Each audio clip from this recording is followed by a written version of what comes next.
Hello there. Welcome to another Design Lab episode, in which I look at comics. Today I'm looking at the Moomin comic strip, the first volume of 10 volumes, collecting the comic strip. I think this ran like in the 1950s or 60s. I don't know. We'll take a look inside and see. I started reading this actually like 10, 15 years ago, whenever these books first came out.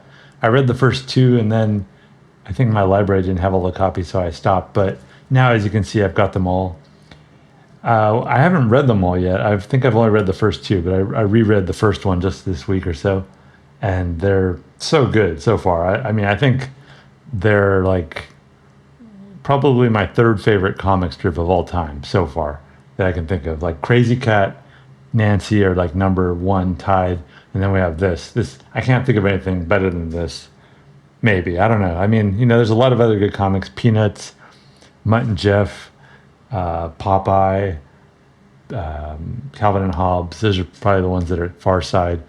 I don't know, that are just coming to mind. But this one, I don't know. I really like it for whatever reason. It's not just. Well, we'll take a look inside and see. So let's see. Figure out first. I've never read actually the Moomin books. I would like to. I think I'm kind of waiting till some point when I can get enough Norwegian or whatever language, Swedish, Swedo-Norwegian, Danish, whatever language, that language group under my belt to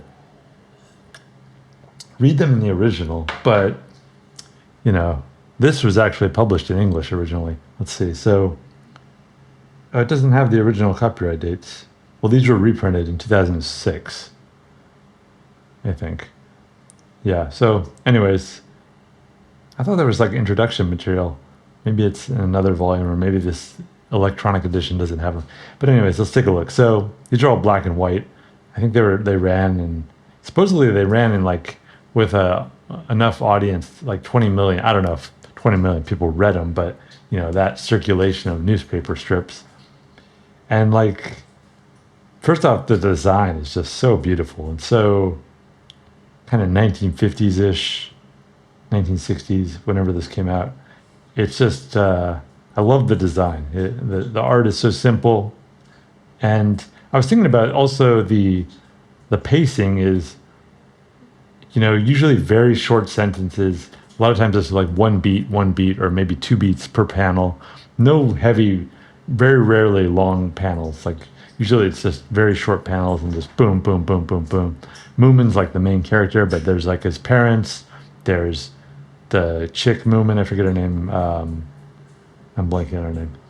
And there's all these other characters. There's like this little character that follows Moomin around, who I didn't even notice for like months of strips until finally they pointed him out in the strip. But it's just beautifully done. Great characters. It seems like a comic that is for children, but every now and then something fairly adultish happens, like something super violent or something, that probably isn't for kids. But I think you could probably read it to kids nowadays. Kids nowadays, they're exposed to everything. Oh, what's her name? The girl Moomin. Basically, she looks exactly like Moomin, kind of like Mickey Mouse and Minnie Mouse. Snork, what's her name? Snork Raffle or Snork Trouble?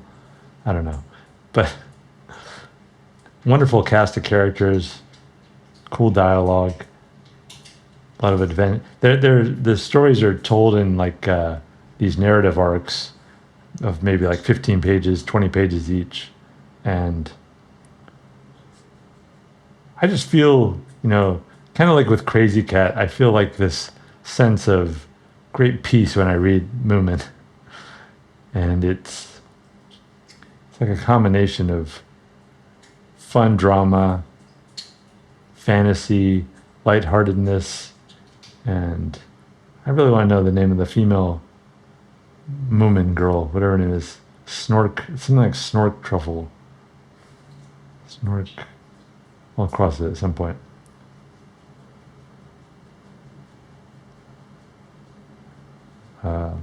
Moomin on the Riviera. This one was maybe the most memorable for me because basically the dad and the daughter, or not the daughter, the girl, Moomin's girlfriend. What's her name? I'm never going to find it. Snork.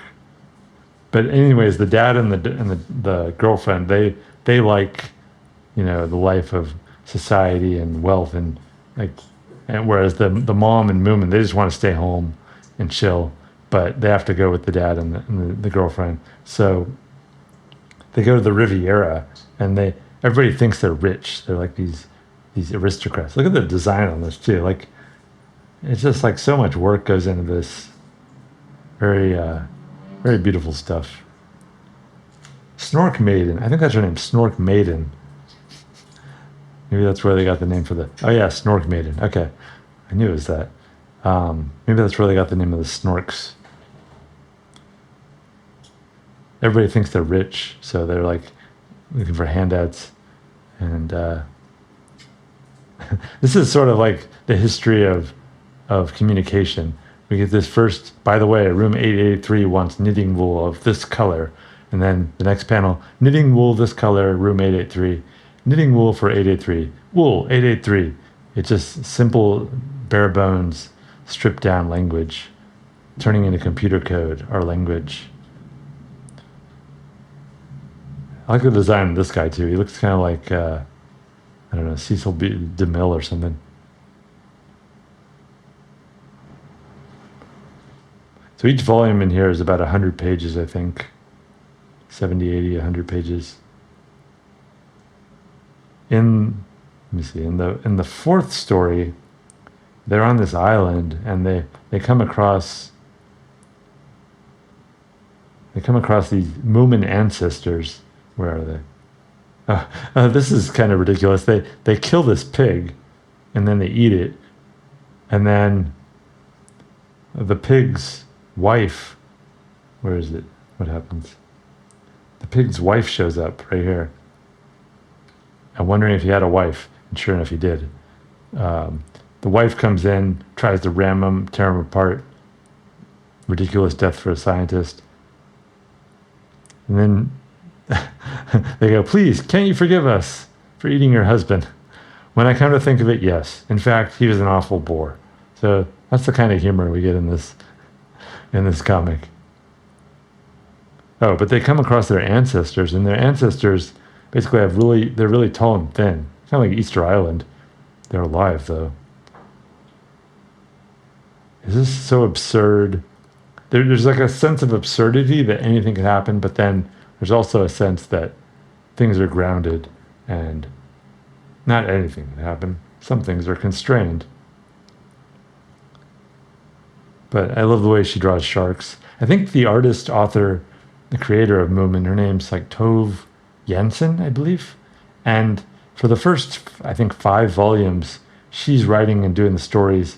And then at some point, she hands off the stories and to her, I think, her brother.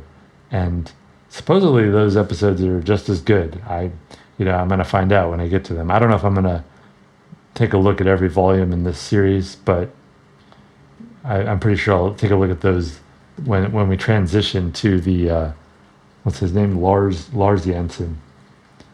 I think these are one. Yeah, I mean, I can already notice the difference in the art style. It's a little different, but still, it seems pretty good art. So I'm looking forward to those. I'm willing to give them a chance. It's impressive, like whenever somebody hands off the art chores to somebody else, then they have to continue that flow. So all told, we're looking at like 800 or 900 pages of comics. So this is a pretty massive series. I'm really looking forward to it all. Like I said, I'm not going to probably look at every volume, but I'll take a look at some volume in the future, probably when they transition to the other artist.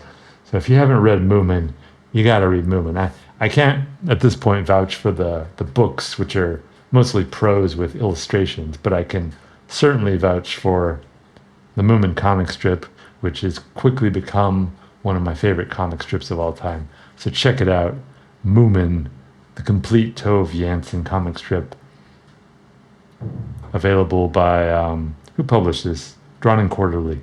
Yeah, I think they're all still in print, and buy them up because they're incredible. Moomin's really popular around the world. In Japan, I think it's really popular. They're not hippopotami. They're actually trolls, I believe. And I don't know all their stories, but I'm sure at some point I'll read them all because they are incredible. So check them out, Moomin.